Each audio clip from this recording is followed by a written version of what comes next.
La lección 2 de la unidad se titula Clase y proposiciones categóricas.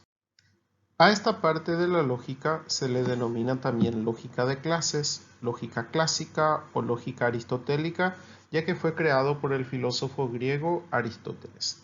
Antes de continuar, tengo que resaltar un poco de que la palabra clases se usa indistintamente a la palabra categoría. Es decir, ambas palabras significan dentro de esta rama de la lógica la misma cosa. ¿Qué es una clase? Una clase es un conjunto de elementos que tienen una propiedad en común. Y ahí tenemos, por ejemplo, los atletas. ¿Qué tienen en común los atletas? Tienen en común de que son atletas, es decir, que practican algún deporte.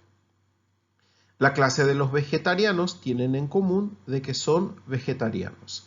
Los jugadores de fútbol, o sea, la clase de los jugadores de fútbol, tienen en común de que son jugadores de fútbol. Entre estas clases o categorías se pueden establecer ciertas relaciones y emitimos o elaboramos ciertos juicios que reciben el nombre de proposiciones categóricas. Entonces, ¿qué son las proposiciones categóricas? Son aquellas proposiciones en las cuales relacionamos dos categorías o clases entre sí. Por ejemplo, cuando yo digo los atletas son vegetarianos, entonces esa es una proposición categórica porque estamos relacionando la categoría atletas y la categoría vegetarianos. Las proposiciones categóricas tienen 4 elementos. En primer lugar, el elemento cuantificador, la clase sujeto, la cópula y la clase predicado. El elemento cuantificador, acá tengo algunos ejemplos, tales como todo, ningún, algunos, etc. Nos indica si la clase es universal la proposición es universal o es particular. Luego tenemos la clase sujeto, que siempre es una categoría, la cópula, que establece la relación afirmativa o negativa entre las clases, y la clase predicado. Acá tenemos un ejemplo. Todas las plantas son vegetales, en donde la palabra todas es el cuantificador, plantas es la clase sujeto, vegetales es la clase predicado y son es la cópula. Las proposiciones categóricas se esquematizan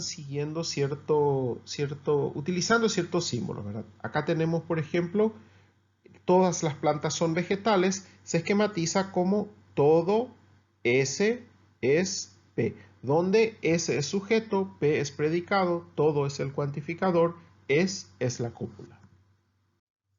Hay 4 tipos de proposiciones categóricas que se conocen con los nombres A, E, I, O. Las proposiciones A son universales, afirmativas, y se esquematiza con la siguiente simbolización. Todo S es P. Como ven ustedes, son universales y son afirmativas. Y tenemos aquí 2 ejemplos. Todos los animales son seres vivos, es una proposición universal, es una proposición afirmativa. Todos los hombres son seres vivos, es una proposición universal, afirmativa. Luego están las proposiciones E. Las proposiciones E son universales, negativas. Y su esquema es ningún S es P.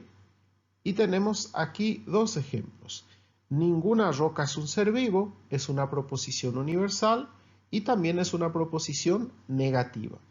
Ningún hombre es una roca, es una proposición universal negativa.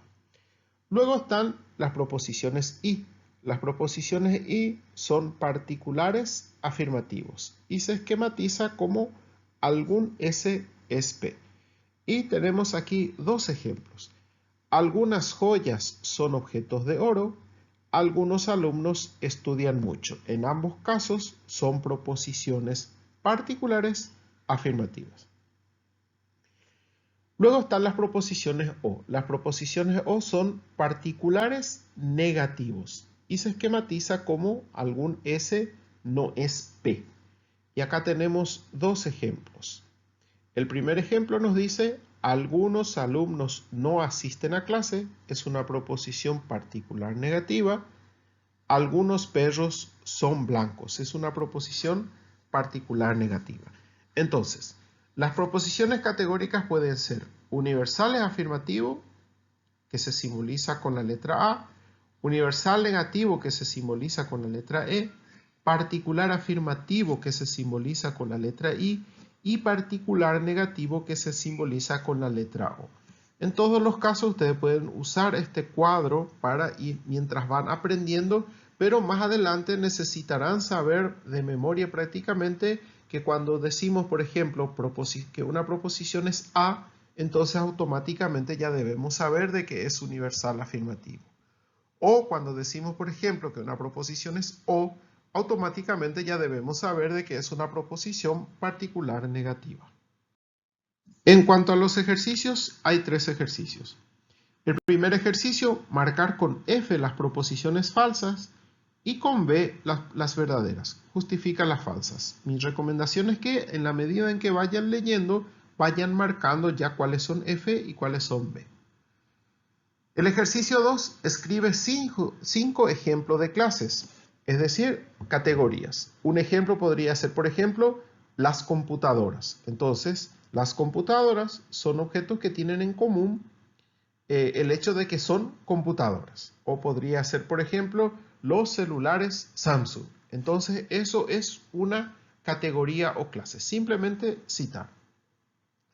Y el tercer ejercicio, escribe un ejemplo de proposición universal afirmativa, proposición universal negativa, proposición particular afirmativa y proposición particular negativa.